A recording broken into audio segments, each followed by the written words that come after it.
the US has allowed electronics to come in because that's important for them for whatever reason. They've also allowed barytes to come in because that's critical for their oil and gas industry. And India is the largest supplier of baryte.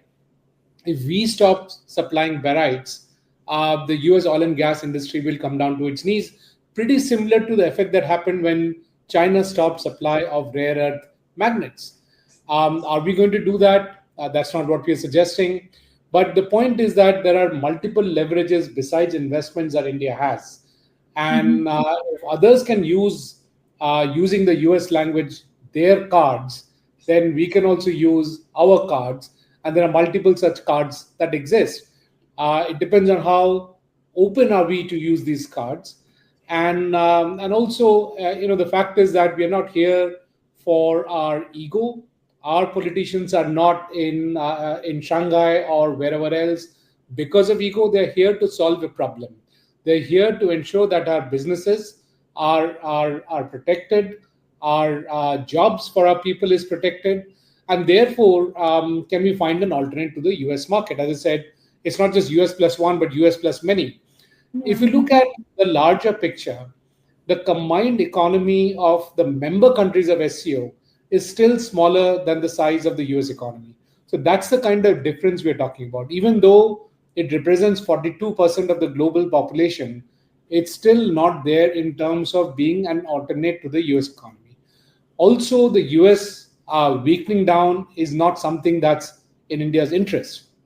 What's in India's interest will also keep changing. As I've mentioned in other channels, that just like in domestic politics, there are no permanent friends and no permanent enemies. Similarly, in geopolitics, there is no permanent friends and no permanent enemies.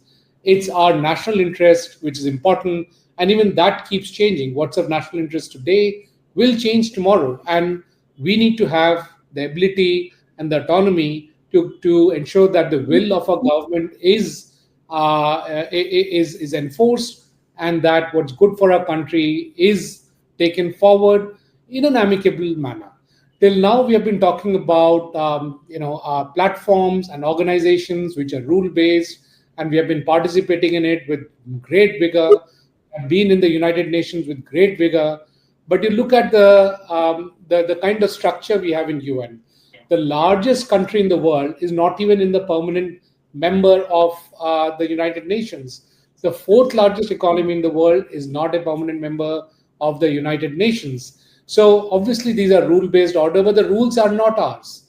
And therefore, as the SCO starts getting crafted, it's still not a mature organization. It's still, I would say, in its teenage kind of a place.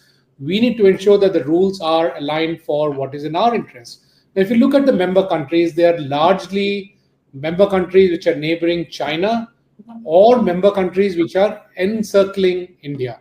Those are two different terms. They perhaps represent the same thing, but they've got different implications.